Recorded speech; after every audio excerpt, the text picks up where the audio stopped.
fiebre o pueden ser pobres con fiebre. ¿Por qué millonarios? Yo les digo, todos, niños, adultos, jóvenes, todos van a llegar con el signo de fiebre. Lo que tenemos que saber es saber la causa por la que el paciente está llegando con fiebre. Hacer una anamnesis completa para no confundir algunos cuadros que realmente nos podría llevar a grandes errores. Un ejemplo que se ha visto en la práctica. Paciente que tiene 3-4 días de fiebre, elevadísima, hasta 40 grados, mucho malestar, mialgias, artralgias, cefalea, tiene odinofagia, y cuando hacen la exploración física hay adenopatías que diagnostican. Ya van a hacer el examen. ¿Qué diagnostican?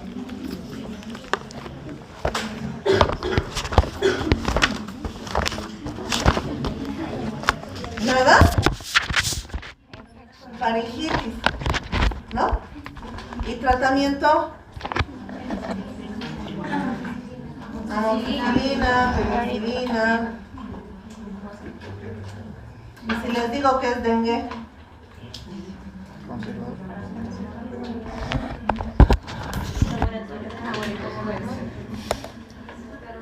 Pero es fácil. Viene con fiebre, le veo la boca y ni me preocupo de preguntar más. No averiguo más, no sé más. No sé si ha venido del trópico, no sé si tiene picaduras, no le hago ninguna prueba de laboratorio y me olvido de la clínica del dengue. Y le dan penicilina. Y le dan antitérmicos. ¿Con qué ha mejorado? ¿Con los antitérmicos o con la penicilina? Pero resulta que viene 3 o 4 días después con petequias, con epistaxis, con plaquetopenia, con leucopenia marcada. ¿Se complicó? Ahora sí es fácil el dengue. Pero también va a ser fácil que compre un cajón. ¿Sí? Entonces, la fiebre, por eso les digo, puede ser tan sencilla como bajarla con un antitérmico, con un paracetamol, como tan complicada para llegar al diagnóstico. Hemos tenido esta mañana nomás un ejemplo con una señora. Tiene fiebre 3 días, le duele el cuerpo, le duele la cabeza, tiene dolor retroorbitario, se siente mal, está doblada la mujer. La mandan con diagnóstico de dengue y para ella lo importante es una ecografía abdominal y no quiere saber nada más. Sueritos ya le han puesto. ¿Para qué le vas a volver a poner sueritos? ¿No? Y se va. Y listo. Y se va. ¿Cuándo va a volver? Mañana, esperemos. Porque el lunes ya no va a volver como estaba ahora. Va a volver complicada. ¿Sí? Entonces, si tú que estás refiriendo a tu paciente, porque ustedes cuando les toque provincia van a referir casos difíciles, no explican lo que está pasando con el paciente, no le dicen que el tratamiento del dengue es agua, no te va a entender. No te va a creer. ¿Para qué usas sales de rehidratación? Para la diarrea. Y le das a un paciente con dengue. Estás loco. ¿Qué te pasa, doctor? Esto le doy a mi guaguita cuando tiene diarrea. ¿Se dan cuenta? Entonces, el conocimiento de la epidemiología, de la evolución clínica, de antecedentes de enfermedades de base, va a cambiar mucho el diagnóstico que tengan ustedes frente a un paciente con fiebre. ¿Es un signo de alarma la fiebre? ¿Puede llegar a ser un signo de alarma? Sí. Es un signo de alarma. ¿Cuándo se convierte en signo de alarma? Porque si ahorita esta doctora dice tengo fiebre, le tomo la temperatura, está con 40 es porque tiene chamarra polar. No te ¿Sí o no? ¿Es un factor de riesgo? ¿Es un signo de alarma para ella? No, pues la has visto y está con 36 en 2 segundos. ¿Cuándo se convierte en un signo de alarma la fiebre? Un paciente hospitalizado, un pediátrico, pues... ¿Pediátrico qué? Inmunocompetente. Competente. Inmunocompetente. Competente.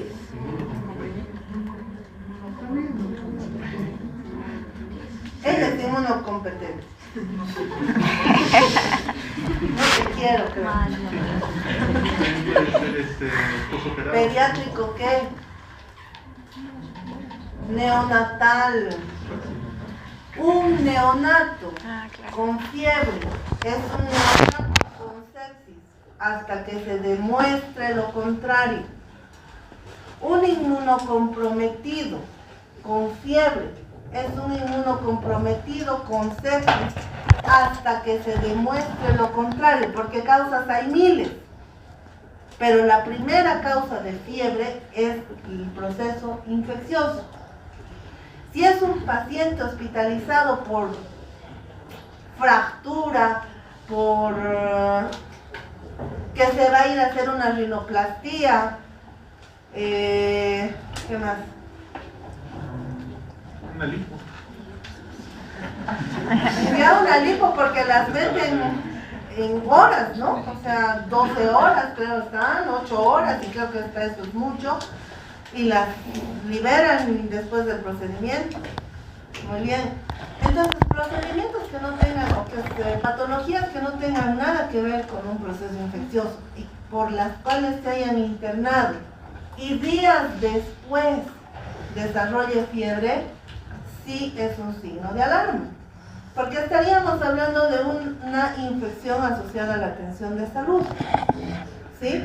Y si estamos hablando de una infección asociada a la atención de salud, estamos hablando de gérmenes multiresistentes, difícil de manejar y posiblemente con alto riesgo de complicaciones. ¿Sí? ¿En qué otro momento se convierte la fiebre en un factor de riesgo o en un signo de alarma?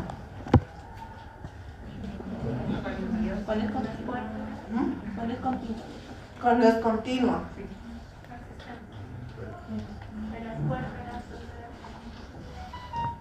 Bueno, estaríamos hablando en los postquirúrgicos, en general, ¿no?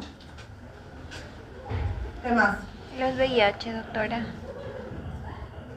¿Por qué sería un factor de riesgo? Porque tienen riesgo de tener más infecciones por Porque bacterias. es un inmunocomprometido. ¿Qué más? Si se le encuentra fiebre a un anciano, normalmente los ancianos no se fiebre. Normalmente no. Por eso le digo, sería un factor de riesgo. ¿Qué más? ¿A quién más? Uno muy sencillito, que hemos ido hablando durante las clases. Pistas. Mira ese doctor, ¿no? Ojalá no vaya a mi plan. Encantado. Ya, fácil. Pero una pista, doctora. No, fácil, aquí está.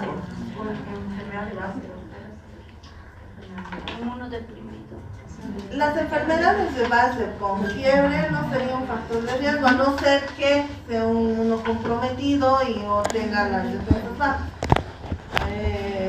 VIH, cáncer, el uso de corticoides, estamos dando vueltas sobre lo mismo.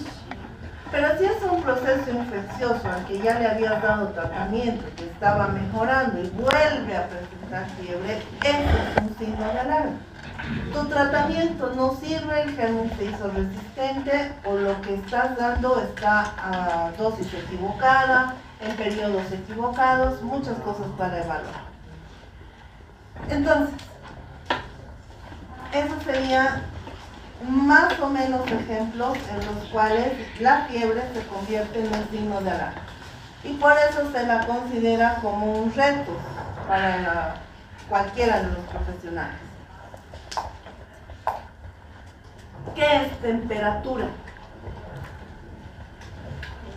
Porque todos sus pacientes van a llegar y les van a decir, tengo temperatura. ¿Y hacen eso? ¿Qué es temperatura? Para nosotros, no para el paciente.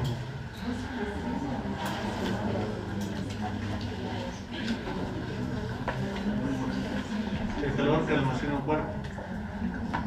La medida del calor que almacena un cuerpo. No. Físicamente. No. Menos físicamente. ¿Qué es temperatura? Tú ya has leído, sí. ¿Por qué no lees? Ahí está la chanchula. Cerca tuyo. Nada, ni leyendo. Bueno, ¿y qué es esto? Pero usted te está diciendo un equilibrio entre la producción de calor y la pérdida de calor. El equilibrio, esa es la temperatura corporal, la temperatura nuestra. Fiebre, ganancia de calor, y ahorita vamos a hablar más.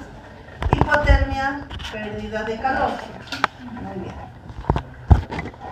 La temperatura en algunos momentos del día es alta y en otros momentos es baja. ¿Influye sobre la temperatura corporal? Entonces, si estamos a 30 grados, Vamos a hablar más.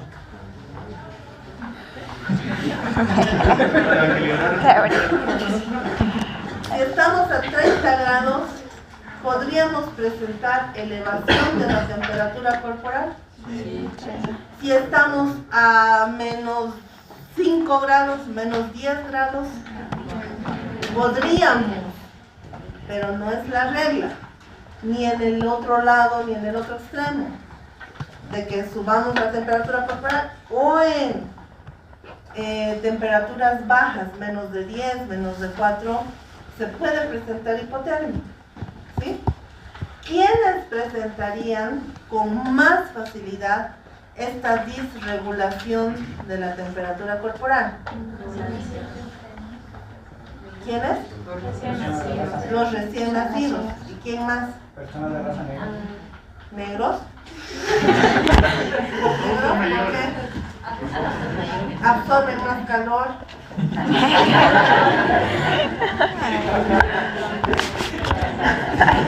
Me vas a despedir.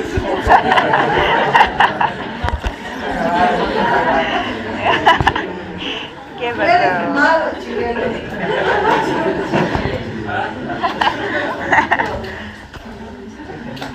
Ya, olvídelo.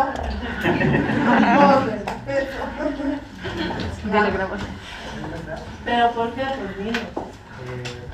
Creo que tiene que ver algo con la alimentación, la melanina, la piel. ¿Qué más? ¿Quiénes más? Los adultos mayores. Los neonatos y los de la tercera edad, ¿no? Los ancianos, son los más lábiles. El neonato incluso, con temperaturas de 14, de 12, pueden hacer hipotermia, ¿no? Hay que vigilar si es que están internados en sus cunitas, las cunitas no pueden bajar, o sus incubadoras tampoco deben bajar de 24, 25 grados, porque hacen hipotermia. A los abuelos no los controlamos así. A los abuelos los dejamos en un cuarto internados y les metemos manta, ¿sí? Y no pueden ni respirar. porque les pesa, ¿sí? Entonces, deberíamos también controlar la temperatura de los ambientes de internación, lo cual es un poco complicado. Entonces, si tienen un paciente internado y aproximadamente entre las 2 y las 4 de la tarde empieza con fiebre y es repetitivo esto, el lunes, el martes, el miércoles hizo fiebre 38, 37,9, llama la atención. ¿Y qué pensarían? ¿Qué podría? 2 de la tarde hasta las 4 de la tarde, más o menos. ¿O quieres mediodía hasta las 3 de la tarde? ¿Qué está para eso te esperan? ¿Tienes otra hora? ¿Qué pensarían? Yo de inicio pensaría que es el medio ambiente.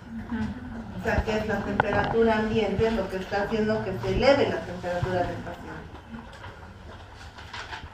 Hay cuartos, doctores, y nosotros no nos fijamos.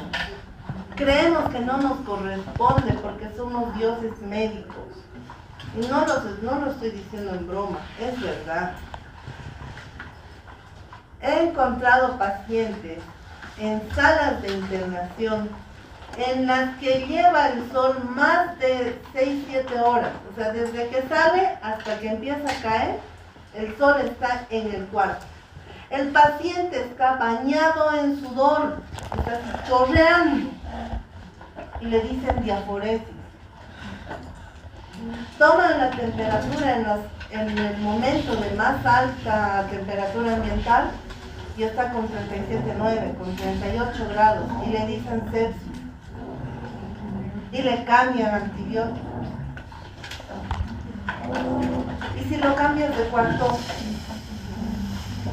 por ahí mejora. Y si mejora, ya no hay la tal diaforesis ni tampoco la fiebre. ¿Sí? Y si es anciano al que le estamos provocando esto, está deshidratado este paciente, porque es igual que un neonato, no regula adecuadamente, ¿sí? Y se va a deshidratar. Entonces, tomen muy en cuenta esta situación. Y para otro punto más que ya les voy a comentar. Y las temperaturas más bajas se registran más o menos entre las 4 y 6 de la mañana, ¿no? Que serían horarios en los que deberíamos vigilar más a los pacientes más delicados. Obviamente un paciente séptico o con choque séptico, la desregulación de la temperatura también va a estar presente, ¿ya? ¿Qué es mejor? ¿Que el paciente tenga fiebre o que el paciente tenga hipotermia? ¿Fiebre? ¿Por qué? Porque es un mecanismo de defensa, está respondiendo su sistema inmunológico. Si tiene hipotermia, ya no está respondiendo, ¿sí? Bueno, las tomas de temperatura, ¿dónde tomamos la temperatura? Axilar, oral, óptica, y ahora sus termómetros digitales. Para no entrar en controversia, primero, ¿cómo se toma la temperatura axilar? Con la axila seca se le pide al paciente que mantenga el termómetro ¿Dónde queda la punta? en el hueco axilar, la cosa así. ¿Dónde?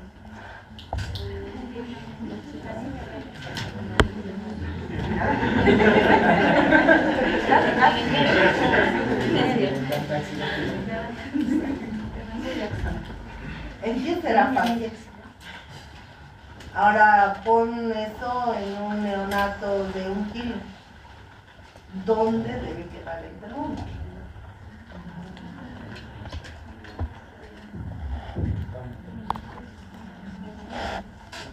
Axilar es ¿dónde? La punta del termómetro, ¿dónde debe llegar?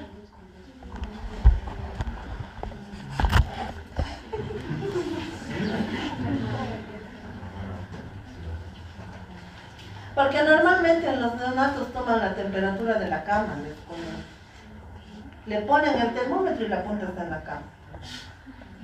Pues son chiquititos, son chiquitos. Entonces, ¿dónde? Y ustedes corroborar que está ahí. Hueco axilar, dice. Línea axilar media. ¿Sí? ¿Para qué? Para que sujetes, tengas la fuerza de sujetar. Los deditos no sujetan, pero sujetas tú. Y evitas que se muevan. Antes se sugería que incluso en neonato, más en neonatología y pediatría, tomar la temperatura rectal. Y ahora se está indicando de que ya no se debe tomar con tanta frecuencia la temperatura rectal. ¿Por qué? ¿Por qué? Dilo, te equivocas, no pasa nada. ¿Por qué? Puede ser un poco agresivo para la niña. Más bien era la mejor forma, ¿no? Era, supuestamente, por la disbacteriosis que puede ocasionar. Es un riesgo de disbacteriosis. Puedes ocasionar procesos infecciosos severos en estos neonatos. En los pacientes oncológicos, pacientes que estaban recibiendo quimioterapia y que hacían fiebre, también se sugería para asegurar y corroborar que sea fiebre la temperatura rectal. A estos pacientes imposibles, no les vuelven a tomar temperatura rectal. ¿Sí? ¿Por qué? Por la misma situación. La disbacteriosis es un alto riesgo. ¿Ya? ¿Cuánto tiempo permanece el termómetro axilar? 5 minutos. El rectal,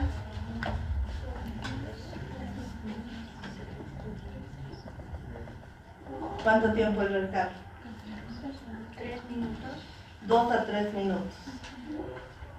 ¿Sí? Oral, ¿dónde debe estar el termómetro?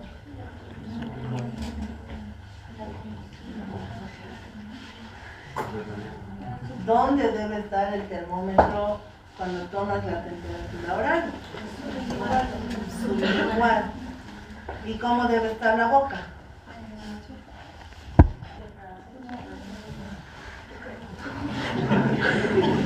Es que no van a ver mis fotos. Y normalmente somos nosotras las que molestamos con el termómetro oral. Porque no queremos cerrar la boca, hasta guácala, ¿verdad? ¿No? Señora, cierre la boca, por favor. No. Cerrado. Y la punta del termómetro debajo de la lengua. ¿No? Tiempo.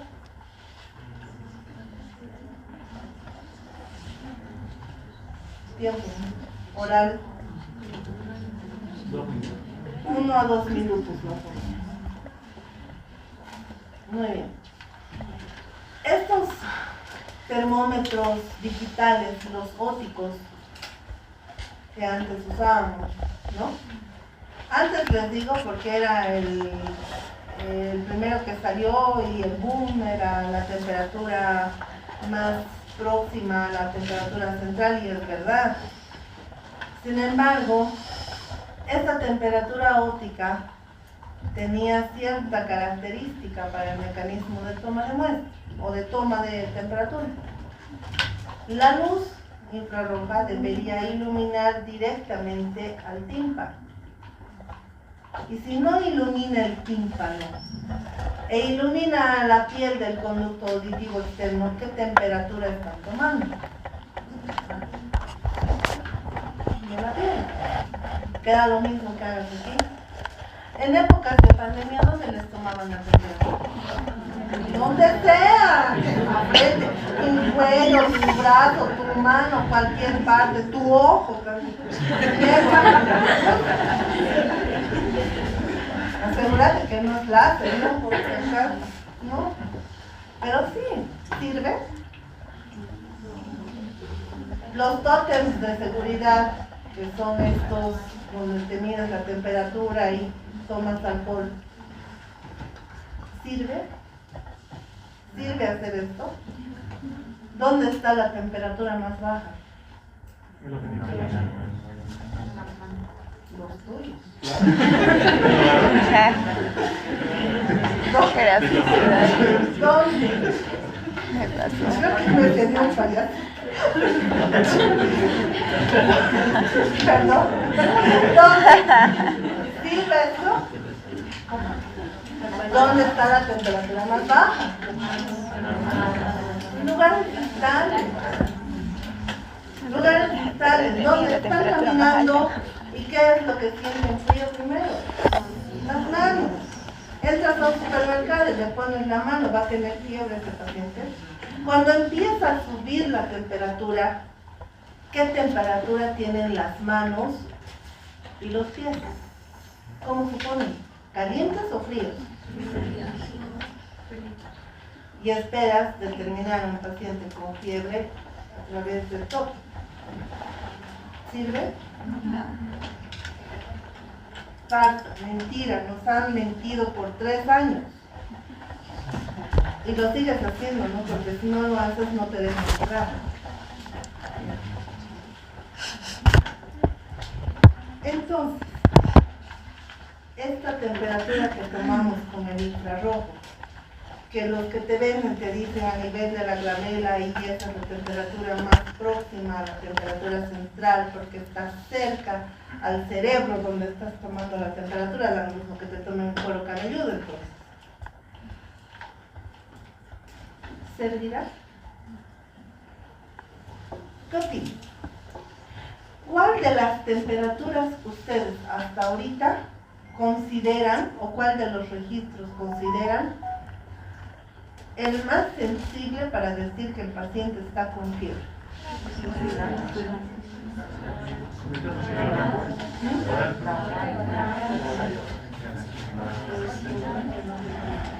Sigue siendo la rectal y más próxima a lo que es la temperatura central. Pero ya les digo, no es lo recomendable en ninguno comprometido.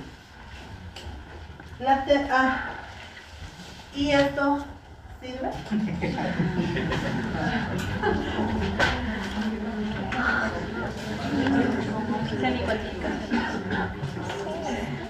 ¿Sirve? ¿Para qué sirve?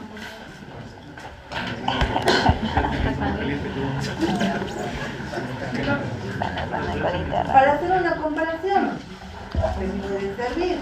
Es lo que haces cuando ves una celulitis, ¿no? Le vas tocando, dónde está más caliente, dónde no está. ¿Qué sirve para comparar? ¿Nos sirve a nosotros? ¿Sirve que yo haga esto? Pero tiene fiebre. ¿Sirve? A mí no me sirve. Le sirve a la madre o al tutor más próximo con su hijo. Solo a ella. Si no es una madre histérica. Sí, porque está el síndrome de Munchausen también, que es un síndrome de maltrato infantil, muy frecuente, en la que la madre te jura que está con fiebre, te jura que está muy mal el niño y se lleva N tratamientos para el hijo, pero nosotros nunca hemos identificado nada. Maltrato químico. Es un maltrato infantil. Es una película eso, ¿no? Sí. ¿Sí? Qué feliz. Entonces,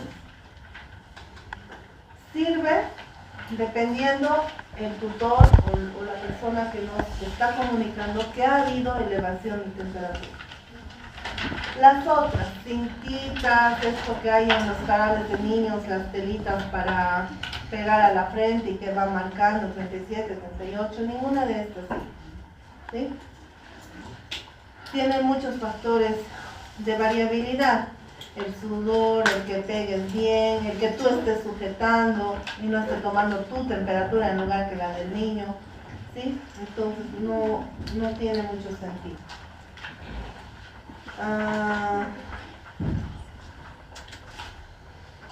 La temperatura axilar, ¿qué rangos tiene? Para que yo considere normal.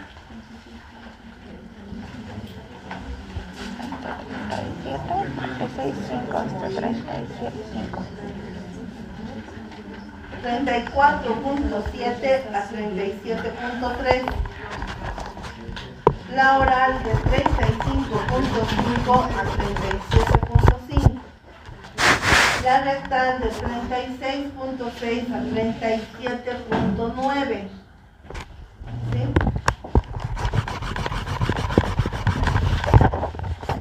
¿Quién controla la temperatura corporal?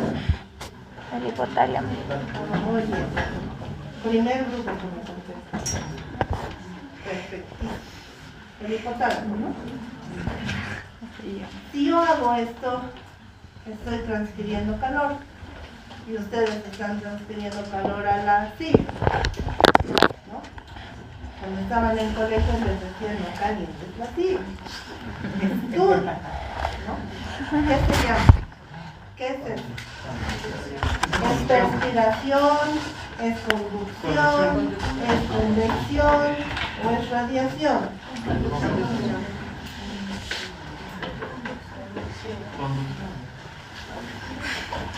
¿Qué es? ¿Confío en ti? Esta vez. No. ¿Qué es radiación? El calor que estamos emitiendo. Por eso sentimos calor, porque somos muchos. ¿Sí? ¿Y qué es convección? El calor a través del agua. Referencia a través de un líquido, un medio. Puede ser el aire. ¿El agua me da calor? Al revés, yo le doy Al calor. revés, Así ¿no? es el sudor. Cuando entramos a la piscina helada, pasan minutos y ya la siento hasta tibia, ¿no? Ah, ¿verdad? No es que sea vuelto tibia, ¿verdad? ¿Sí? ¿Y qué es respiración? La que se pierde en el ejercicio, la mecánica ventilatoria. Evaporación, ¿no? Entonces, ¿qué es fiebre?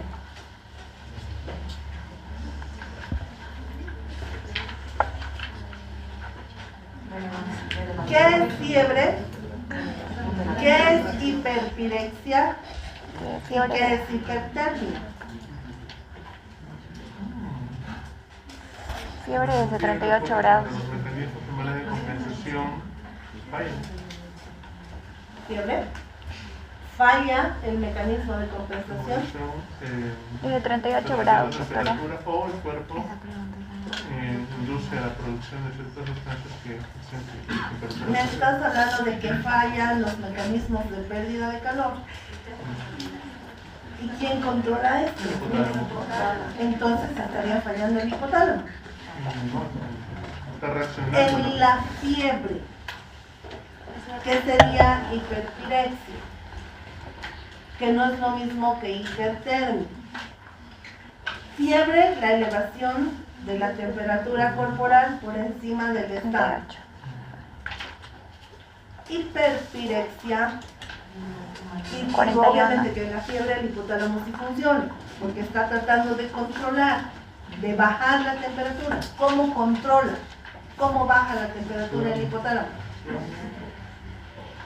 Perdido. Aumentan, perdiendo por evaporación, aumenta la frecuencia respiratoria, empiezas a transpirar. ¿Qué más? ¿Qué? Bueno, sí, pero eso no te ayuda a perder el calor, ¿no? ¿Qué más? Y cuando está empezando a subir la temperatura, en los primeros minutos, digamos, hasta ahora, ¿qué sientes? Frío, escalofrío. ¿Por qué? ¿Por qué? Por el cambio para que va a haber de temperatura. ¿Que va a haber o que ya hay? Que ya hay. Está elevándose la temperatura y el medio ambiente está quedando frío para nosotros. y sienten frío. Además, ¿cómo está tratando de controlar en esa primera fase la temperatura de nuestro hipotálamo? ¿Qué está haciendo? Va a subir la presión. Al inicio hay vasoconstricción, hay vasoconstricción distal principalmente, ¿sí? Está enfriando otras áreas, tratando de controlar la temperatura. ¿A qué nivel le interesa que esté bien? ¿Dónde debe estar bien la temperatura? A nivel central. Cerebral, Claro, que si no se muere, ¿sí? Entonces, inicialmente sucede esto, por eso es que las manos y los pies se congelan al inicio de la fiebre. Y si es un niño, ¿qué normalmente les hacen las mamás? Los tocan y el niño está así, y los tocas heladitas sus manitas, sus piecitos, y los abrigan, y la temperatura se dispara, ¿sí? Un adulto, si no sabe lo que va a pasar, al inicio de la fiebre está con frío, tiene hasta los fríos, tiembla los dientes como castañuela. ¿Qué hace? Se tapa. Destápate. No, pero me duele, hasta me duele, tengo frío. Y peleas con los pacientes. Te agarra de la manta y te suelta. Pero es verdad. Es bien complejo, ¿no? Muy bien. En esta circunstancia, el hipotálamo está funcionando. Tiene todos los signos de que nos está tratando de proteger, que la elevación de la temperatura no llegue a niveles de lisis celular o de destrucción celular, ¿sí? Muy bien. La hiperpirexia es cuando la temperatura alcanza 40 o 41 grados centígrados, pero todavía está funcionando la regulación hipotalámica. Hay control hipotalámico. En la hipertermia alcanzas el mismo valor de temperatura, ¿sí? 40, 41 grados, pero no funciona el hipotálamo. No hay respuesta. No hay respuesta. Ese paciente se te puede morir. Entonces acuérdense de las películas, eso me gusta. ¿Ustedes han visto Doctor House? Sí.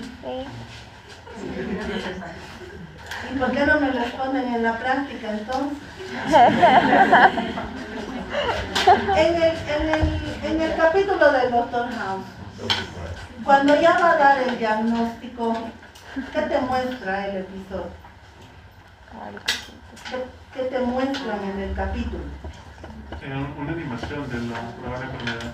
De cómo ha sucedido el proceso infeccioso o la enfermedad, lo que se te muestran las fisiopatologías. ¿No? Muy bien. Entonces, como ven tele, me agrada que lo hagan. No, en serio.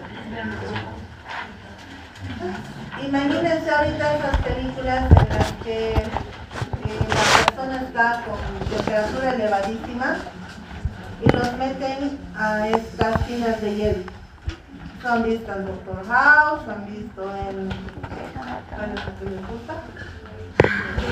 Esa película, por sus amores locos. ¿Sí?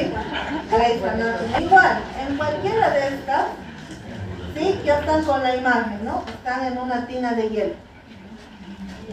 Y aquí, como somos malos los bolivianos, llega un niño con fiebre y lo meto al agua tibia. Estoy loca yo. ¿Qué opinas? Igual está bajando la temperatura, porque No. ¿Qué estamos haciendo? ¿Y en qué circunstancia estamos? ¿En qué escenario estamos? A un niño con 38, ¿lo voy a meter a una tina de hielo? pero eso me estás diciendo. ¿Por qué tendría que meterlo al hielo? Y sus pediatras, si es que están haciendo pediatría, y si no, se los van a recomendar y les van a decir jamás frío. Y si son madres o padres, ya les han dicho jamás frío, siempre tibio. Tibio, no caliente, no tiene efecto. ¿Por qué? ¿Por qué una tina de hielo? ¿Y por qué en este caso sí está bien?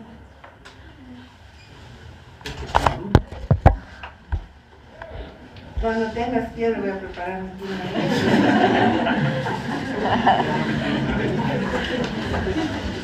Y yo creo que por bronca.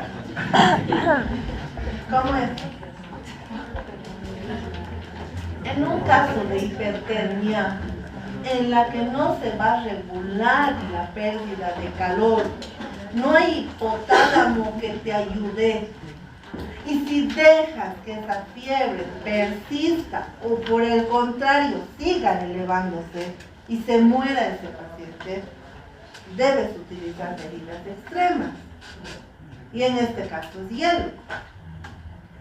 En la fiebre o hiperpirexia incluso, nosotros nos apoyamos no solamente de los antitérmicos, y les dices, ¿no? Quítele la chompita, quítele las medias, señora, desabríguese, ¿sí? ¿Por qué? Porque te está ayudando el hipotálamo y tú estás enfriando a ese paciente. Si le pones paños tibios, lo que estás haciendo es ¿qué? ¿Qué estás haciendo? Ya me han dicho hace un minuto. No, ya, sí, puede ser, pero ya están muy dilatados. La temperatura de tu cuerpo es superior a la de tu pañito. ¿Qué estás haciendo? Está transfiriendo calor. Exactamente. Y está perdiendo calor ese paciente. Estás transfiriendo.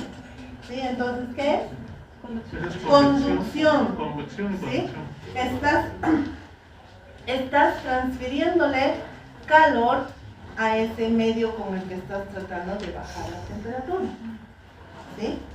Entonces, nunca se les ocurre utilizar paños fríos o ducha fría o meterlo al agua fría ahí en una tina, porque lo que van a hacer es que baje de golpe la temperatura. Obviamente que va a bajar, con hipotálamo o sin hipotálamo esa temperatura va a bajar, y cuando lo saques del agua, ¿qué va a pasar con la temperatura? Se eleva de una forma más agresiva todavía. Es un mecanismo de defensa. ¿Sí? ¿Cómo saber cuando el paciente está hipertérmico o hipertérmico? La hipertermia es más por otras causas, ¿no? La hipertermia puede ser por medicamentos.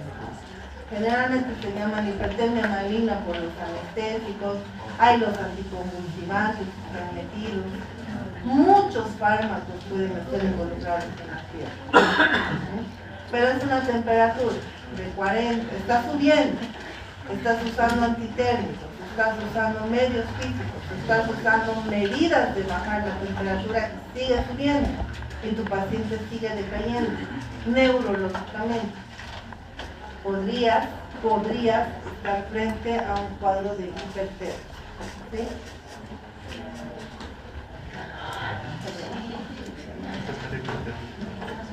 No, estás deshidratado, hipóxico.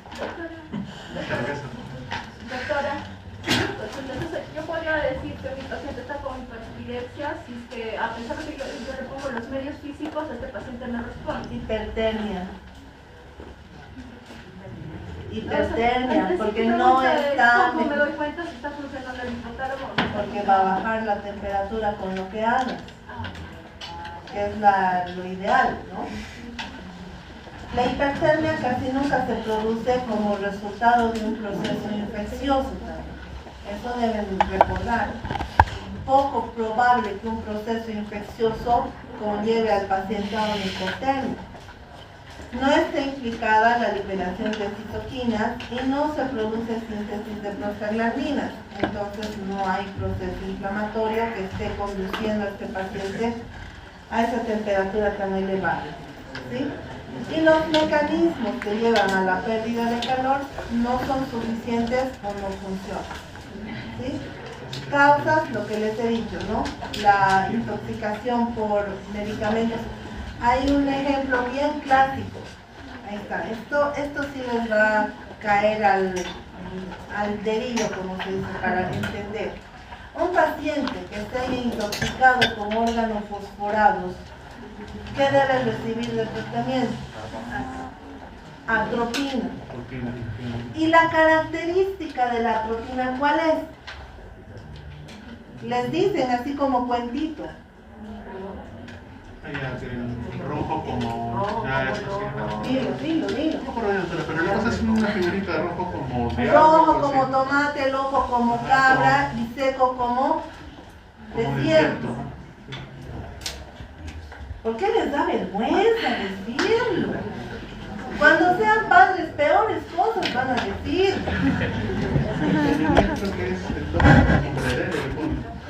Listo, como el loco si quieres.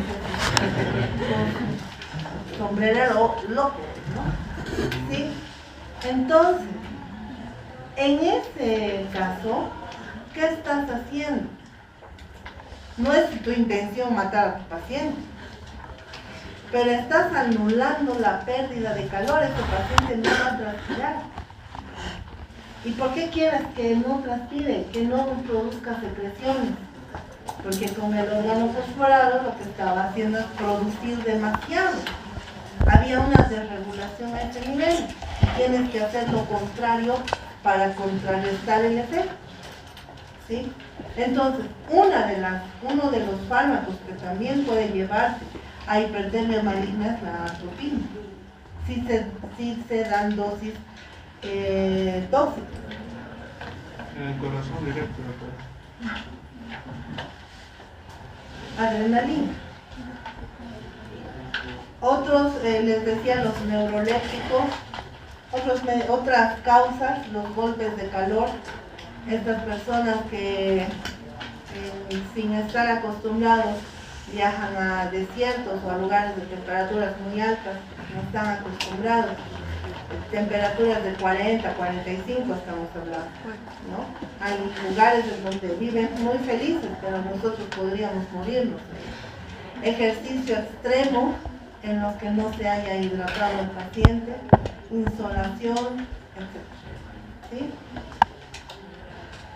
Bueno, entonces, en un proceso infeccioso, ¿cuáles serían las causas de la fiebre?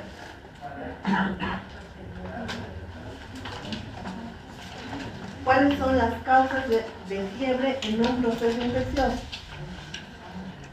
Acabo de decirles hace medio minuto. Todo el proceso inflamatorio, ¿no? Prostaglandinas, trombosanos, citoquinas, todos esos que se conocen como ¿qué? ¿Como qué?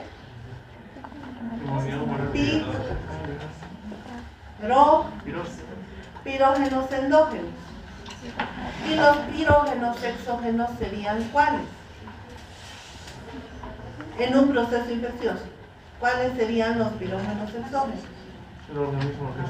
El microorganismo con sus toxinas, con todas las el peptidoglicano, todo lo que tenga como antígeno para el microorganismo para su sobrevivencia, para nosotros el daño. Y todos los mecanismos que hemos hablado para la pérdida de calor. Muy bien. Con la fiebre, decía su compañera, se eleva la frecuencia cardíaca. ¿Cuánto? ¿Cuánto? Mayor a 100, no, sí, pero por grado de temperatura, ¿cuántos latidos cardíacos se elevan? ¿Y la respiratoria?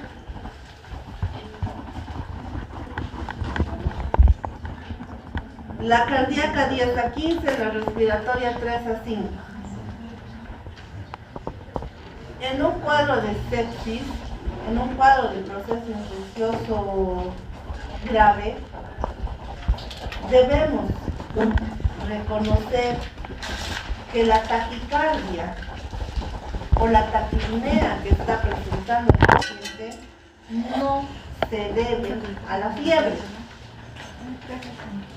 porque eso se va a conocer, vamos a ver adelante, como respuesta inflamatoria sistémica. ¿Sí? Respuesta inflamatoria sistémica. Va a haber taquicardia, pero esta taquicardia no tiene que estar asociada a la elevación de la temperatura y obviamente no debería tener asociación cardíaca tampoco, ¿no? Lo mismo con la frecuencia respiratoria, no tener asociación con la fiebre ni tampoco con problemas pulmonares o cardíacos.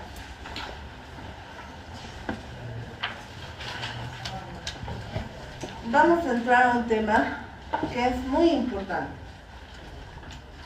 y que lo deben saber reconocer.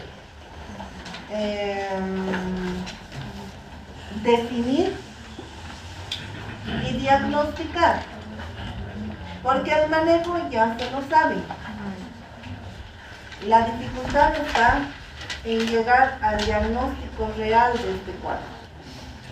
La fiebre de origen desconocido no es cualquier fiebre.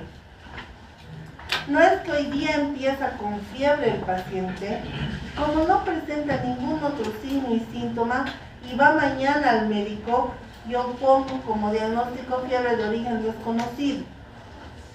La definición es clara: fiebre prolongada por más de 3 semanas, con temperaturas continuas de 37.8, 38.3. Doctora, te vas a salir de la clase. Ni cuenta. 2. Dile porque se va a salir. Te vas a salir de la clase. Todos estamos muriendo, no solo tú, doctorita. Temperatura rectal o temperatura continua de 38.3 grados centígrados o más. Y además que durante este tiempo de fiebre de las 3 semanas, o por lo menos en la última semana, hayan hecho todos los exámenes de laboratorio para intentar identificar el agente etiológico o la causa de fiebre y no encuentren nada. ¿Sí? Una semana de evaluación por laboratorios, 3 semanas de evaluación clínica y no hay nada, solamente tiene fiebre el paciente. ¿Sí? Eso es fiebre de origen desconocido. Fiebre sin foco es un cuadro febril que tiene un tiempo de duración menor, 7 días. Tiene 7 días de duración e igual no encuentras la causa. Estás haciendo exámenes de laboratorio, tal vez has solicitado cultivos, o por el momento todo te sale negativo. ¿Sí? ¿Cómo llegarían al diagnóstico de un paciente con fiebre de origen desconocido? ¿Qué tendrían que hacer? ¿Qué se les ocurre que puedan hacer para llegar al diagnóstico? Un control de temperatura. Ya sabes que tiene fiebre, ya lo has identificado tú, no te están mintiendo. ¿Qué piden? Concultivo. Hemocultivo, ¿qué más? Urocultivo, ¿qué más? Hemograma completo, ¿qué más?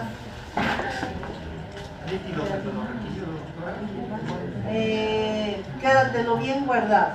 ¿Quién ha dicho eso? Está bien, pero no ahorita. Está bien esta respuesta y no se deben olvidar tampoco. Líquido cefalorraquídeo va a ir como en la tercera fase de evaluación, pero se puede convertir en un medio diagnóstico urgente en ciertos momentos. Neonatos y ancianos inmunocomprometidos severos que estén con quimio o altas dosis de corticoides, ¿sí? En esos pacientes el líquido cefalorraquídeo, el estudio del líquido cefalorraquídeo se convierte en un estudio de primera fase, obligatorio. Por eso te dije que te lo guardas. ¿Qué más? Hemocultivo, urocultivo, coprocultivo, cultivo de secreción faríngea. ¿Qué más? Baciloscopía, doctora, muy bien. Muy bien. ¿Qué más? Marcadores tumorales. En la primera fase no. En la tercera igual. Sí. Puede ir entre la segunda y la tercera. PCR. ¿Qué? PCR. PCR, BCG. ¿ves? ¿Qué más? Está muy bien. Está respondiendo bien. ¿Qué más? Cultivo de heridas. ¿Ve? Cultivo de heridas. Pero si ya tiene herida, ya no es de foco, que es de origen desconocido. ¿Podríamos tirarse un perfil tiroideo? Sí, no ahorita, pero. O sea, puede. Sí. ¿Cuándo van a poder saltarse de fase? Uno, cuando tu laboratorio es muy tardío y mejor le pides todo y te va a llegar todo en 3 semanas, 4 semanas, como mi laboratorio. Igual se va de alta y recién llega el cultivo. ¿Qué? ¿Sí? No, mentira. Ya estamos mejorando. Llega un día antes. Antecedentes familiares. Si hay antecedentes familiares de tirotoxicosis o de hipertiroidismo, podría solicitar. Antecedentes de cáncer en la familia, podríamos solicitar. Esto por cuestión de acelerar el diagnóstico. Pero no se lo sugiero mucho, porque van a estresar a su paciente y va a gastar mucho dinero. Y probablemente todo le salga negativo y los va a aniquilar. La situación de fiebre de origen desconocido justamente es ese conflicto. ¿Ya? Estamos en primera fase. Les falta harto para investigar. ¿Qué más investigarían? Acabo de decirles hace un momento que la primera causa de fiebre es la infección, que la segunda causa podría ser oncológico o inmunológico, y la tercera causa desconocida realmente. Definitivamente no llega hasta el diagnóstico. ¿Sí? Entonces, si en infecciones ahorita van con hemograma, con cultivos, ¿qué más les falta? ¿Qué? Los serológicos, ¿Qué? serológicos, virales. Serología, exactamente. Serologías para procesos infecciosos virales y no solo virales, también bacterianos. ¿No es cierto? Por ejemplo, brucelosis. ¿Sí? Pero ahorita no vamos a hablar de enfermedad. Mínimamente son esos los estudios que deberíamos solicitar. Desde la primera fase deben evaluar la función hepática y la función renal. Eso es obligatorio, ¿sí? Porque o es infeccioso o es de otra causa. Si es un varón de más de 50 años, obligatorio también lo que es el PSA. Ya. ¿Han hecho exámenes de laboratorio? Creo que hemos cubierto, incluido el líquido cefalorraquídeo en los escenarios que hemos mencionado. ¿Qué más pueden hacer el paciente? Radiografía. ¿Radiografía de qué? Tórax. Tórax. Abdomen. Tórax. Abdomen. La radiografía no te sirve, no, ¿qué te sirve? Ecografía abdominal, porque necesito ver órganos. No quiero ver el intestino, quiero ver si no hay un absceso hepático, quiero ver si no hay una hepatomegalia, una esplenomegalia, que en realidad esas serían las causas posibles por las que haga fiebre. Y que me va a confundir más, por si acaso. ¿Sí? ¿Qué más podrían hacer? ¿De quién? ¿De dónde? ¿TAC de dónde? ¿Quién ha hablado? Se esconde. ¿De dónde? ¿De qué? De cerebro. Sí. Está bien. No usen contrastes todavía. ¿No? Todo simple por el momento. Porque en el TAC del cerebro pueden identificar masas, pueden identificar quistes, edema cerebral, ¿no? Muy bien. Eso es en cuanto a todo lo que nos gusta, ¿no? Porque la forma de diagnóstico actual y la del Dr. House, si no haces laboratorios, no sirve lo que estás haciendo.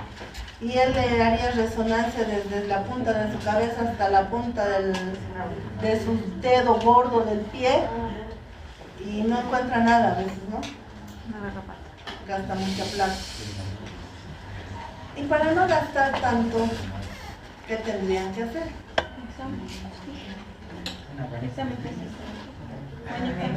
Antes, anamnesis. ¿Y qué tendrían que preguntar? Fiebre de origen desconocido. Antecedentes familiares. Procedencia. Importar ocupación. ¿Qué más? Antecedentes familiares. La procedencia es lo más importante. Sí. Hábitos y costumbres. ¿Qué más?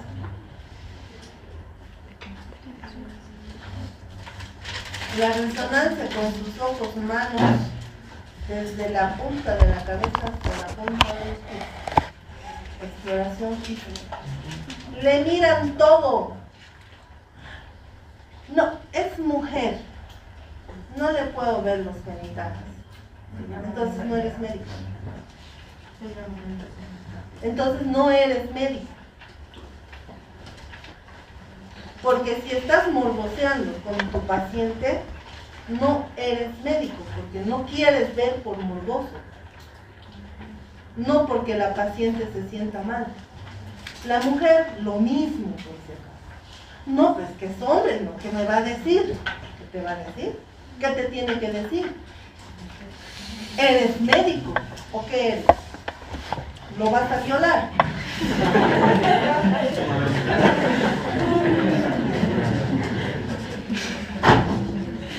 Y aunque les parezca chistoso o molesto lo que ha dicho su compañero, o de lo que ha dicho su compañero, va a depender que el paciente deje que lo explores o no. Porque si empiezas con tonteras de ser humano civil, no se va a dejar tocar. Y tú no lo harías tampoco. Si no te comportas como debes, varón o mujer, médicos, ese paciente no se va a dejar explorar. Les acabo de decir que se mira todo. Todo le tienes que ver, porque no sabes dónde demonios está el proceso infeccioso. Y van a encontrar muchas veces lesiones que no te han querido comunicar. Y antes de que le hagas la batería de exámenes que hemos hablado, y gaste más de 5.000 bolivianos, en nuestro caso, y yo no sé afuera cuánto costará todo lo que hemos hablado.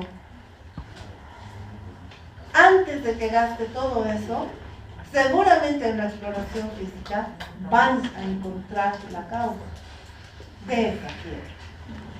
Muchas veces hemos encontrado pacientes con flujos vaginales, pero así de litros, internadas 2 semanas, fiebre, si ya le han hecho todo, como es seguro, que bueno, no gasta la paciente, pero gasta el seguro. Gasta el seguro, así sea afuera, así sea aquí. No estamos para eso. ¿Sí? Entonces, revisas, encuentras tal vez una EPI, ¿no? Ya no solo vaginitis. Varones con lesiones anales, lesiones escrotales, que tampoco comunican porque les da vergüenza como pacientes, tienen derecho, pero tenemos que identificar. Por si acaso esto de las fisuras anales, que son causa de fiebre en los pacientes inmunocomprometidos, es importante que revisen. Los pacientes oncológicos en quimioterapia normalmente van a presentar cuadros febriles, ya sea por el proceso inflamatorio que ocasiona la quimio o por estas complicaciones. O es flebitis o es una fisura anal. ¿Sí? Entonces, tienen que evaluar a su paciente con respeto, hablando. Señor, señora, voy a hacer esto, voy a evaluar, con permiso. ¿Sí? Hay otros que son descarados, sí, míreme esto. Ok. Igual la señora, ¿no? Con los varones. Igual. Tu cara es la de cara de, ¿qué dice? Póker. Cara de póker. ¿Sí? La procesión va por dentro. Lo mismo con los olores. Los he visto casi morir en la práctica con algunos olores.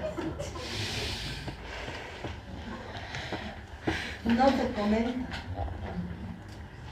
No se dice. ¿Quieres educarlo? Edúcalo, pero no lo insultes. Nunca. Ni comentes con alguien. ¿Sí? Entonces, tengan mucho cuidado con esas cosas y van a poder encontrar el diagnóstico con la anamnesis y con el examen físico mucho antes que sus laboratorios van a hallar la causa de la fiebre. Si estamos diciendo de cabeza a pies, cuero cabelludo o conductos auditivos, conjuntivas, cavidad oral, ganglios, tamaño de la tiroides, cardiopulmonar, ganglios axilares, la piel en general, en genitales, no sé, lesiones, ya acabamos de decir, en extremidades lo mismo, si no hay picaduras, si no hay heridas, si no hay algo, tatuajes que se hayan hecho recientemente y que se estén infectando. En las uñas, ver que no haya hongos, que no sea causa de un ingreso de proceso infeccioso, en los espacios interdigitales que nunca miramos, también las lesiones, ¿sí? Posibles. Entonces, todo, ¿sí? Muy bien. Entonces, la fiebre de origen desconocido se va a clasificar en 4, que mucha diferencia no tiene, pero vale la pena recordar. Fiebre de origen desconocido clásica es la que hemos descrito ahorita, ¿sí? Con más de 3 semanas de fiebre, temperatura de 38,3, medida en varias ocasiones, y en alguna de estas ocasiones que se corrobore por vía rectal, ¿sí? Y que hayas evaluado una semana con exámenes de laboratorio y no identifiques nada, ¿sí? Esto en paciente ambulatorio. En paciente internado, ya con 3 días de hospitalización y si presenta fiebre y no encontramos flebitis, no encuentras otra causa, se internó por fractura de fémur y no hay motivo por la que este paciente deba hacer fiebre, entonces haces una semana de evaluación. En esa semana no encuentras nada, se convierte en FOB. Entonces estamos reduciendo casi una semana, ¿no?, a la evolución del ambulatorio. En fiebre de origen desconocido en pacientes con VIH. La misma definición, pero en este caso el tiempo de evolución es más de 4 semanas. ¿Sí? Y el estudio en ambulatorio es 1 semana y en internación 3 días. Con cultivos, con todos los exámenes que hemos mencionado. El que está la fiebre de origen desconocida asociada a la atención de salud, lo propio, ¿no? Misma definición, pero sucede en pacientes hospitalizados. Y para que sea infección asociada a la atención de salud, 3 a 4 días de internación mínimo, ¿sí? Con la misma evaluación de exámenes de laboratorio. Y en los neutropénicos, aquí también hay una pequeña variación, sí. La nosocomía peritoneal 148 post regreso de un paciente dado de alta. Alta hasta 96 horas. 96 horas. Hasta 96 horas. Y dependiendo qué paciente, ¿no ve? Porque hemos hablado de las prótesis o de las cirugías traumatológicas, que hasta 1 año se considera. Y en las cirugías generales hasta 3 meses, ¿no? En neutropénicos, les decía, la fiebre de origen desconocido es la misma definición, pero se suma un nivel de neutrófilos por debajo de 500, ¿ya? O una caída brusca en 24 horas de al menos 500 células por milímetro cúbico. ¿Qué quiere decir? Se estaba con 1500, empieza con fiebre, le hacemos controles, hago el hemograma, 24, 48 horas después ya no tiene 1500, tiene 1000, le vuelvo a hacer y sigue bajando. Eso es fiebre de origen desconocido con neutropenia, siempre y cuando no encontremos la causa, ¿sí? Como no encuentro, con todos los exámenes clínicos y de laboratorio que hemos mencionado. La etiología, primera causa para cualquier situación en adultos, en niños, en ancianos, a cualquier edad, es la infecciosa. Lo primero que deben descartar es un proceso infeccioso. Lo segundo puede ser colagenopatías, lo tercero neoplasias, o al revés, puede invertirse, dependiendo de los antecedentes, no hay problema, ¿sí? Pero se debe buscar como primera causa infección. Y como les decía, en algún porcentaje se puede quedar como realmente un cuadro sin diagnóstico, ¿sí? También sucede. ¿Qué averiguas entonces? En la fiebre de origen clásica han dicho procedencia, han dicho antecedentes personales, antecedentes patológicos tiene que ir, hábitos y costumbres. La exposición a animales, a insectos, es importante. ¿En qué trabaja? ¿Cuál es su profesión? ¿Cuál es su oficio? No su profesión. También tenemos que cambiar la palabra de profesión, ¿no? Hay muchas personas que no tienen una profesión. Y vas y le preguntas, ¿qué profesión tiene? Se sienten molestos algunos y otros mal. Entonces, oficio, ¿sí? ¿Y qué oficio me llamaría la atención en este caso? ¿Cuál? Minero. Trabajo ¿Con? insecticidas. Si está intoxicado. Agricultor. Veterinario. Veterinario. ¿Por qué? Trato con animales. ¿Por qué? ¿Y cuál? Brucelosis. Brucelosis, jóvenes. ¿Sí? La brucelosis no solamente se van a contagiar al ingerir leche no pasteurizada o hervida, ¿sí? Recién ordeñada. También se van a contagiar las personas al inhalar en el momento del parto de los animales, las vacas o las ovejas, que son las que más tienen una carga bacteriana más alta, está en la placenta y en los fluidos. Entonces, cuando nace, inhalan esto los veterinarios y se pueden contagiar, ¿sí? No es como les muestran en la tele, ¿no? Los grandes veterinarios, una cosa fabulosa, nos muestran bonito, pero atienden partos sin barbijo.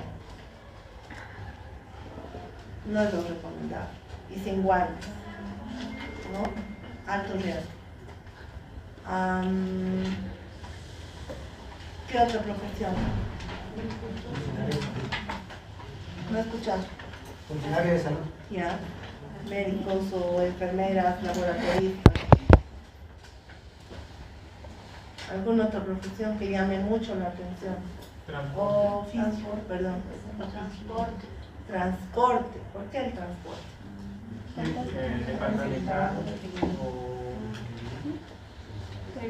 Por el contacto. Dependiendo la epidemiología del lugar a donde vaya a viajar.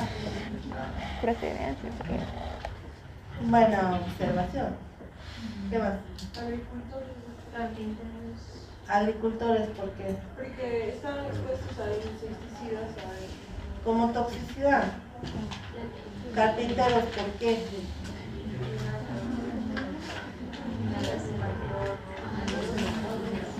Militares también, sobre todo militares. Porque van a viajar a lugares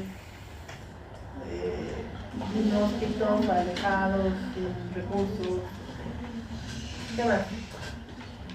Carpinteros, ¿por qué? Por el polillo y por lo demás, y van a desarrollar una fibrosis pulmonar y que no. Eso no da fiebre. Alto riesgo de infección por hongos. Entonces, importante. En los niños, ¿qué sería importante averiguar? Rapidísimo, ya deberían haber Vacunas. contestado. Vacunas. Muy bien. Y ustedes también. En realidad nosotros deberíamos estar vacunados. ¿Contra qué? Hepatitis. ¿Ya se han vacunado? Primer día de clases les dije, ¿no? Y hasta ahorita siguen sin vacuna. Y ya están haciendo prácticas de infección.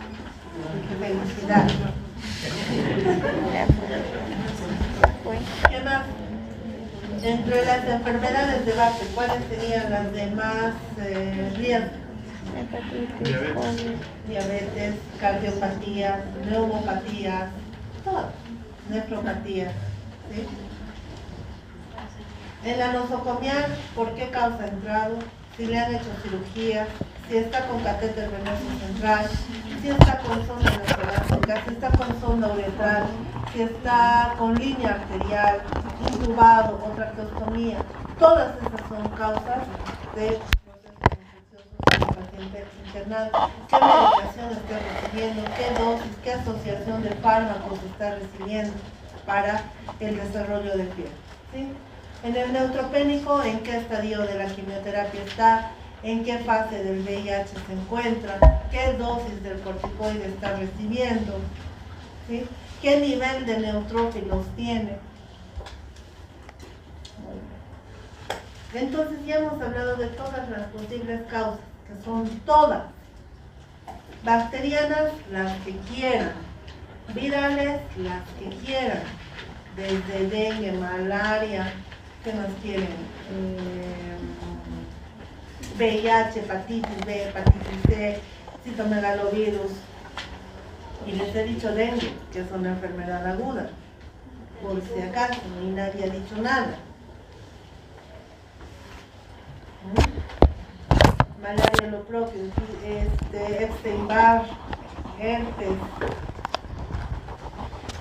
hepatitis A, entre las micóticas, lo que quieran, cándida, criptococo, sí, aspergillus.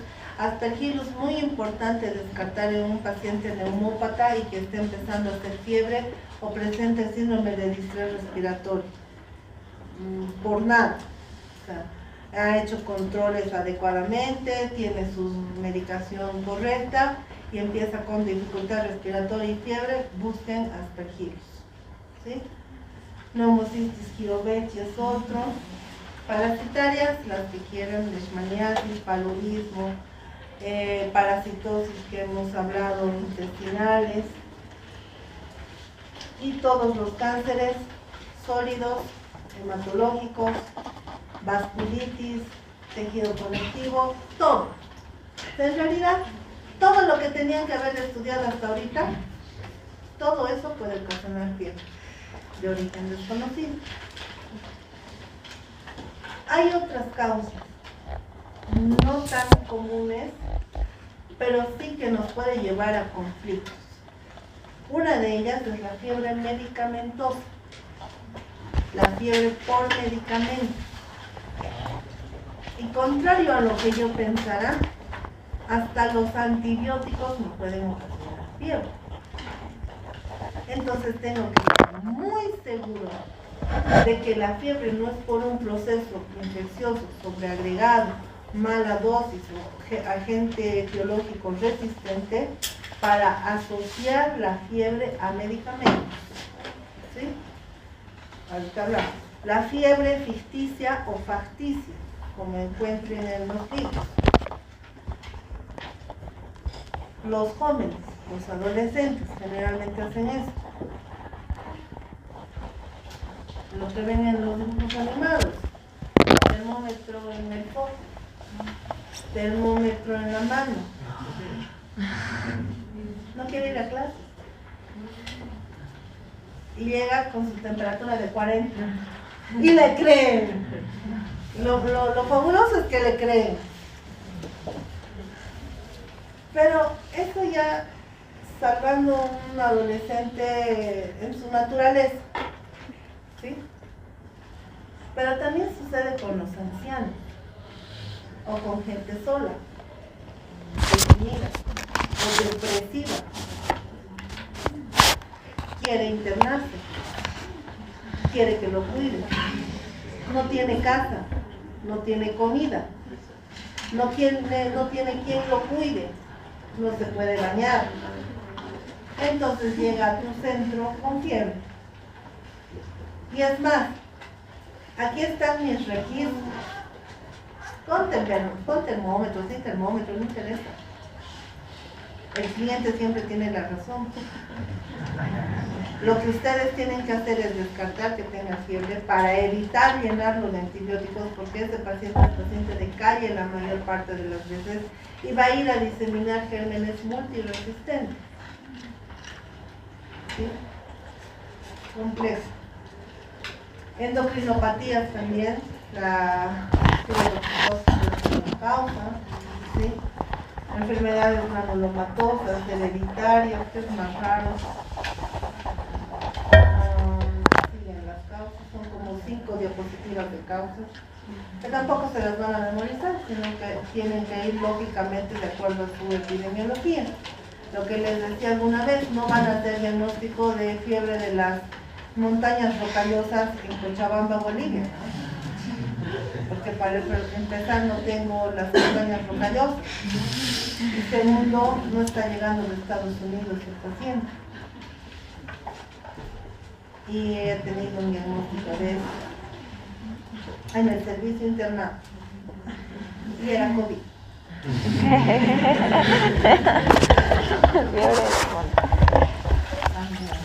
Al pico del Punar y todo eso. Bueno, entonces, ¿cómo definiríamos de una forma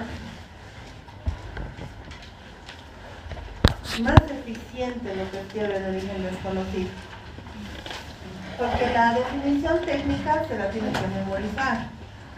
Pero en el momento del trabajo, en el momento de estar frente a un paciente, les va a costar mucho definir qué es. Y nunca se olviden que la fiebre de origen desconocido es una presentación atípica de enfermedades comunes. Es la forma no habitual de presentación de una enfermedad frecuente en tu medio. Entonces, en Bolivia, si tiene fiebre de más de 3 semanas, ¿qué es lo primero que tengo que descartar?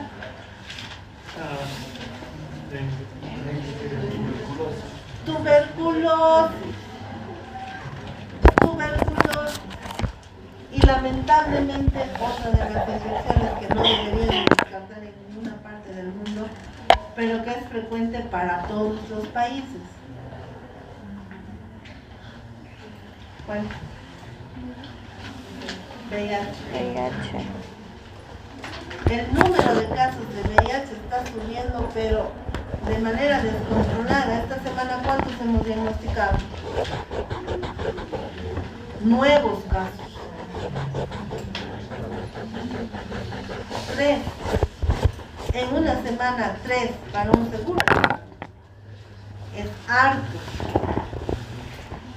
Desde niño, adulto y viejito. O sea que no hay edad para esta enfermedad. ¿Sí? 90 años, ¿qué va a tener VIH, pobre abuelo? Ni se mueve. Ahorita no se mueve. Y antes. Y no les hacen la prueba. Y cuando el resultado había sido que es verdad, que sí tiene VIH. ¿Sí? No importa la edad, se hace. Si investigan tuberculosis, investigan VIH. Si investigan VIH, investigan tuberculosis. Aquí y en la China. En todo lado. ¿Sí? Ahora, en cuanto a la medicamentosa. Está con antibióticos. El paciente por X o Z motivo recibiendo su terapia y empieza con fiebre. A la semana o a las 2 semanas. Primero hay que buscar causas. Que no esté haciendo flebitis, como les dije, o resistencia al fármaco, o que no sea lo que estamos tratando. A veces sucede esto en pacientes sépticos, en pacientes de terapia intensiva, porque el esquema antibiótico que ha recibido ya es excesivo. Ya ha recibido 2, 3, 4, 5 esquemas de antibiótico. ¿Sí? O sea, ha estado largo tiempo internado. Y no hay forma de que se quite la fiebre. Y aquí vamos a tener un poquito de discusión. Han investigado todo. Y todo negativo. Pero sigue con fiebre. Pero está en terapia. Entonces es inmunocomprometido. Y está intubado. ¿Le quito los antibióticos? No. Difícil. Difícil decisión. Otra. Este no tiene nada. Mismo escenario, pero está con traqueostomía y el cultivo da positivo para pseudomonas. Y fiebre, y fiebre, y fiebre, y fiebre, y fiebre, y fiebre. Y en ambos casos, podría decirles que no es una conclusión en el 100% de los casos, ¿no? Van a evaluar cada paciente. Pero en ambos escenarios podría decirles que puede darse la situación de fiebre por antibióticos. Pero el riesgo de quitárselo es alto. A este que no le salió ni un cultivo positivo, te puedes arriesgar y le quitas, esperas 4 días sin antibiótico y que empiece a bajar la fiebre. En esos 4 días, si estaba séptico, lo mataste, porque no va a salir del cuadro séptico al que se va a enfrentar ahora. No va a salir. O sea que, por eso les digo, para decidir que es medicamentosa tengo que estar absolutamente segura. Y si este tiene cultivo positivo y encima es pseudomonas y está en terapia, entonces es multiresistente y ya ha recibido todos los esquemas y no tiene neumonía, no tiene secreciones, no tiene leucocitosis, no tiene nada más que fiebre, ¿puedo quitarle los antibióticos? Puedo, si estoy otra vez segura de que esto es colonización. ¿Y cómo estoy segura de que sea colonización? De que realmente no haya un cuadro neumónico. No hay cuadro neumónico. Como les digo, la teoría es hermosa, El momento de estar frente al paciente es lo difícil para tomar la decisión. Y no la tomen a ciegas, porque ya les menciono, tiene que estar 4 a 5 días, 4 días como mínimo, sin antibiótico, para que se quite la fiebre y permanezca bien el paciente en los días siguientes y decir que, sí, la fiebre era por antibiótico, ¿sí? Pero es un riesgo muy, muy alto. Medicamentos que están asociados a fiebre: antiarrítmicos, antibióticos, antiepilépticos, antihipertensivos, antihistamínicos, antiinflamatorios no esteroideos, antitiroideos, yodo, corticoides.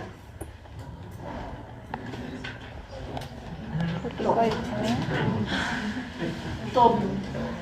Entonces, ir descartando realmente es bien complicado. ¿Ya?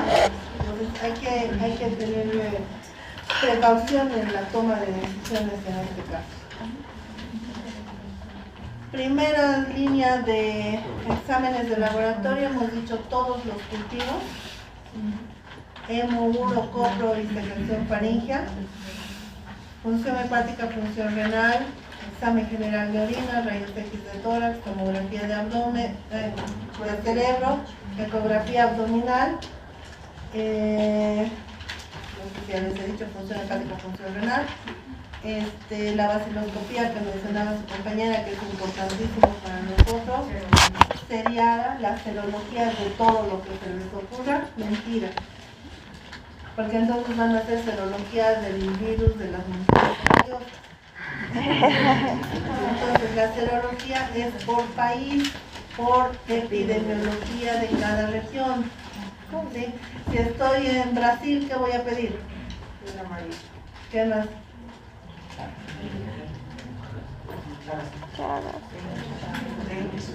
Dengue. ¿Qué más? ¿Qué?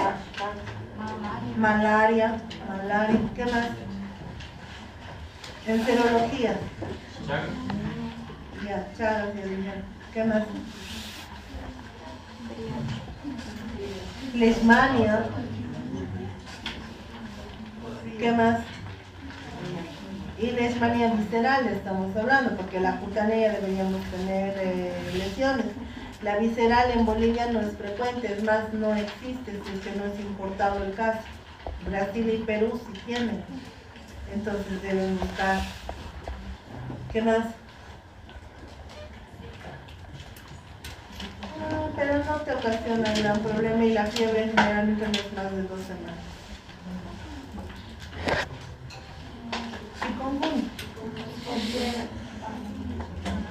¿Qué más pediría? Brucelosis, obligatorio. Estamos hablando de Brasil, país ganadero. Pese a que los controles en estos países son sumamente estrictos para el ganado, ¿no es cierto? Las vacunas y demás, pero igual, tienen que descartar. Hay alto registro de brucelosis en Brasil, en Argentina, en Uruguay, ¿no? ¿Qué más? Si estoy en Chile, ¿qué voy a pedir?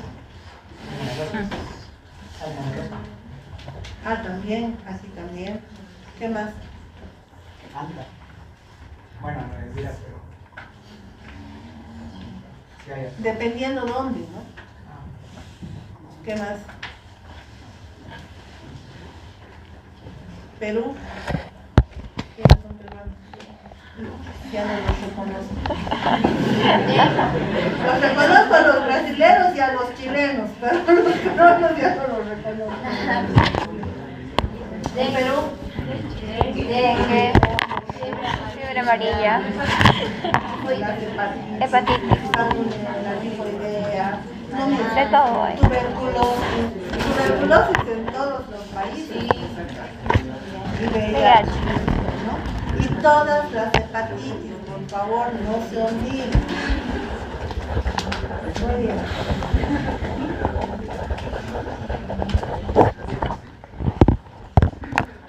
En la segunda fase estamos hablando en las de segunda línea. Ya estamos hablando de imagen más concretos. Ecodoppler, ecocardio, ya puede ir la tomografía de abdomen, puede ir la centellografía, ya pueden usar contrastes, ¿no? Para ver si no hay accesos de información o chiquitos que recién se están formando, valga la redundancia. ¿Qué más harían?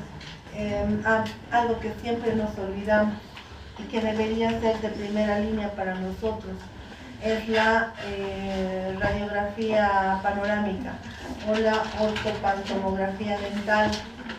Para nosotros de primera instancia debería ser la radiografía panorámica, buscando accesos dentales.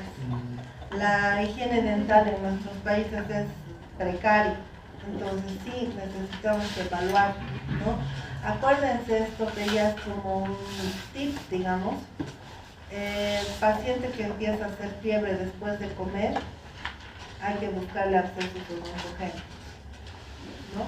Se relaciona mucho con la alimentación, hay que buscar accesos odontogénicos, porque al movilizarlo se liberan toxinas y empieza a hacer fiebre, ¿no?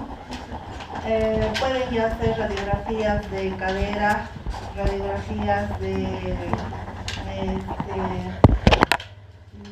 articulaciones grandes, buscando osteomielitis, buscando artritis séptica. Puede ir la ecografía renal, de vía urinaria, buscando tuberculosis, ya extrapulmonar, tomografías de columna, qué sé yo.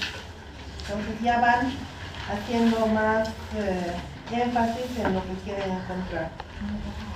En la tercera línea, como les decía, está la punción lumbar para el general de los pacientes. En primer lugar, neonatos, ancianos, inmunocomprometidos. ¿Sí?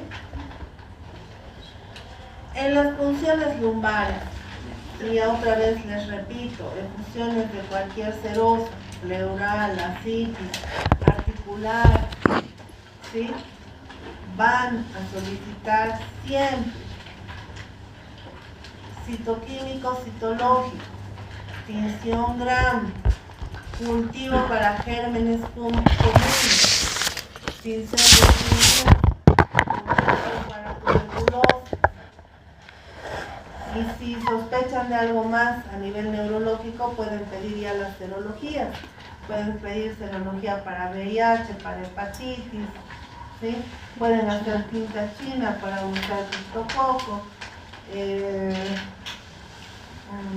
¿La catalasa también se puede usar? Eso usan ya en la evaluación de los genes. Eso es una forma de lectura de los genes, cuando ya se quiere identificar qué estafilococo es.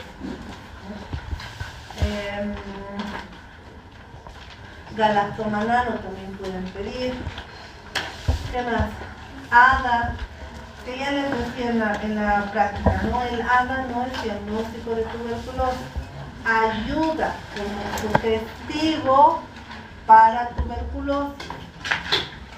¿Sí? La reacción de Pandi también se puede pedir en líquido cefalorraquídeo, que se está hablando de meningitis y con alta posibilidad de que se trate de tuberculosis.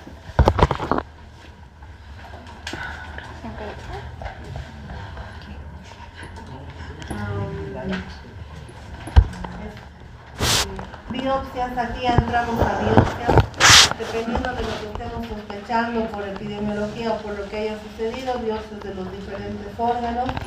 Pueden decir lo que son las tomografías con contraste, resonancias, hacer una gammagrafía, una centellografía, ya porque estamos buscando otras cosas. Pueden ya en este caso, si todo han descartado, todo lo inmunológico, con marcadores tumorales.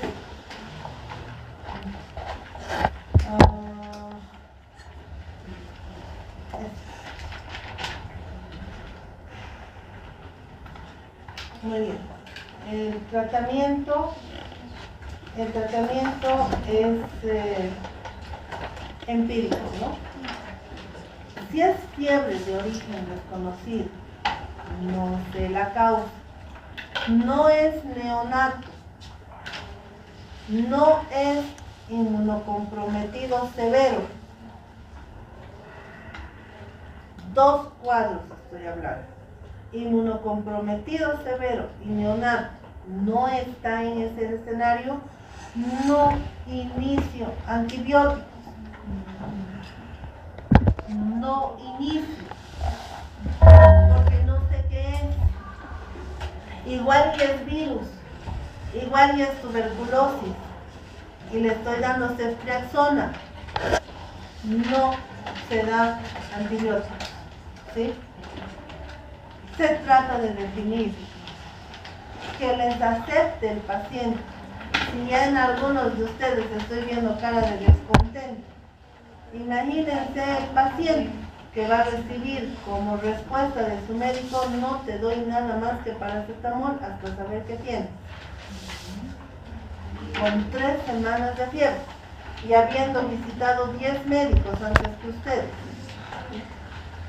Sí, no van a ser los primeros. Y si son los primeros, no van a ser los últimos. Porque no van a curarlo. ¿Entienden? Entonces, no se da antibióticos. Es muy complejo. A veces después de primera línea, todo negativo. Llegas a segunda línea y repites parte de la primera, todo negativo. Ya estás casi en 6ª semana de evolución. Y pasada la 6ª semana de evolución, lo más probable es que ya no sea infeccioso. Y entonces tienen que buscar otras causas, ¿sí? Oncológico o enfermedades de la cola. Uma pergunta, pero sim, esse caso passa e por aí o paciente se vai lá casa e morre. E os familiares dizem, mira, foi esse médico que no te les da veneno. Pero si va a morir, se va a presentar a alguna clínica. Además, te estoy diciendo que no vas a ser el primer médico y contigo va a llegar con todos los exámenes de laboratorio. Esa es otra causa, chicos. Una situación bien interesante es la que sucede con clínicas cerradas o seguros o médicos, entre comillas, muy estrictos. Si no se hace el laboratorio donde yo quiero, no sirve. Es mentira. No sean malos. Ya ha gastado. Está asustado. Y como dice el doctor, se han equivocado en su diagnóstico. Y tú le vas a pedir otra tracalada de exámenes, esperando una semana a ver el resultado. Se te va a morir. Se va a morir.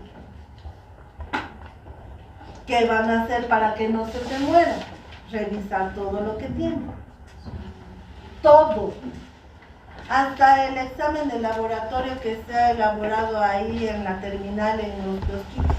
No importa. Que no existe, que no estoy exagerando. Ajá, dice.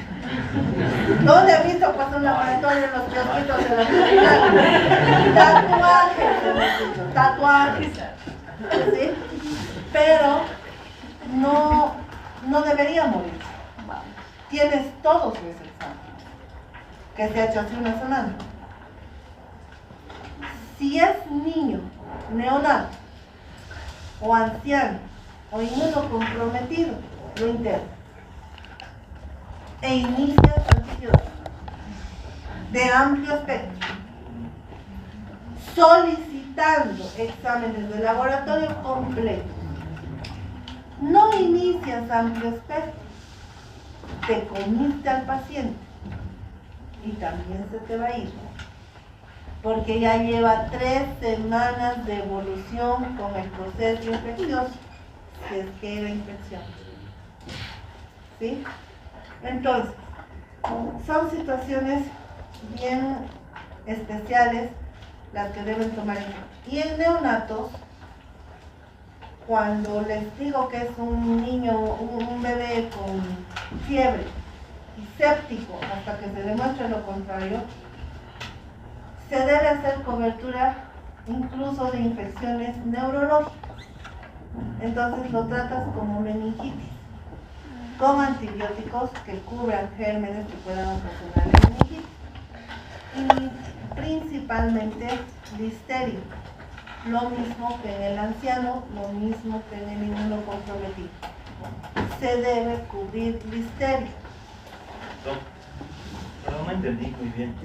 Digo que inmunocomprometidos y neonatos no le dábamos antibióticos, ¿verdad? No. No entendí. En neonatos inmunocomprometidos severos, antibióticos de amplio espectro, ¿sí? Internados y antibióticos de amplio espectro.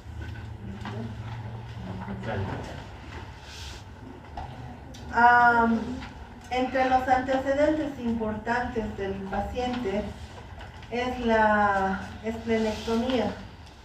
Y si es un paciente esplenectomizado que está empezando con fiebre, es un paciente de alto riesgo. Ese sí se les va a morir. A ese sí le meten con todo. Y principalmente para los gérmenes capsulados, que son E. coli, Salmonella typhi o las salmonelas, ¿sí? Tienen que cubrir estos microorganismos.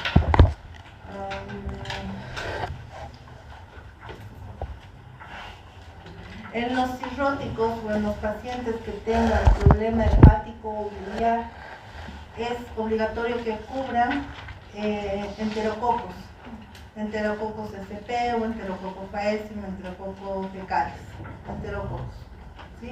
Con ampicilina o con vancomicina, y si están usando amplio espectro ya están con vancomicina, ¿sí?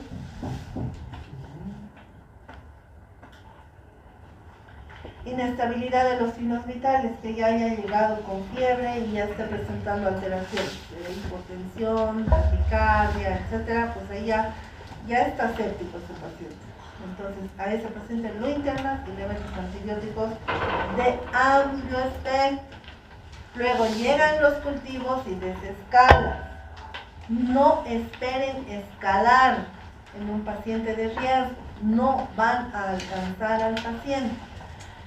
¿A qué me refiero con no lo van a alcanzar? No es que se va a poner a correr y ustedes por detrás, porque ahí le pasan, no solo lo alcanzan. Es que los microorganismos son multiresistentes, o si no lo son, la carga bacteriana es tan alta que con los de bajo espectro no van a eliminar o no van a reducir a la velocidad que necesitan. Habiendo reducido la carga bacteriana hasta que se salga el cultivo, es factible desescalar en la antibiótico-terapia, ¿sí? De otro modo, no deben actuar, por favor.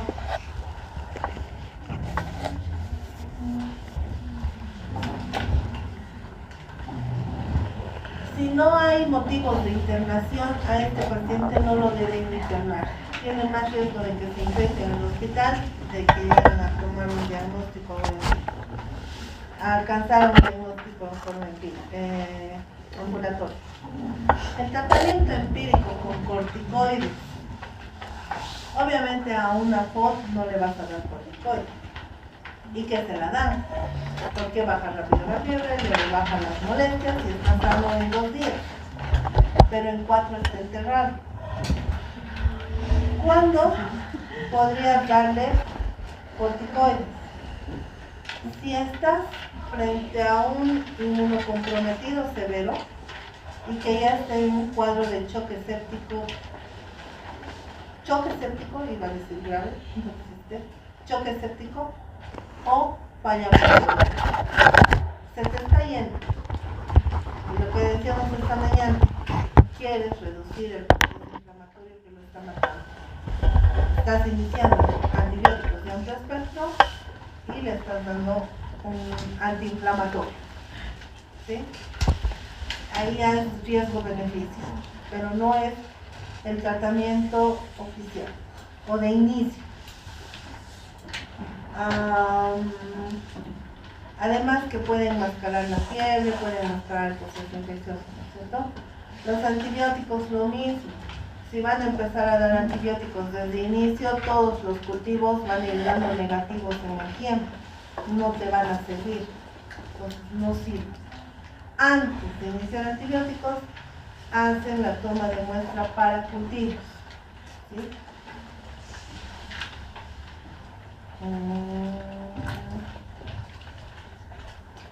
¿Alguna pregunta aquí? Tienen 5 minutos. Respiren, abran puertas, ventanas, salgan. Sí. 5 minutos.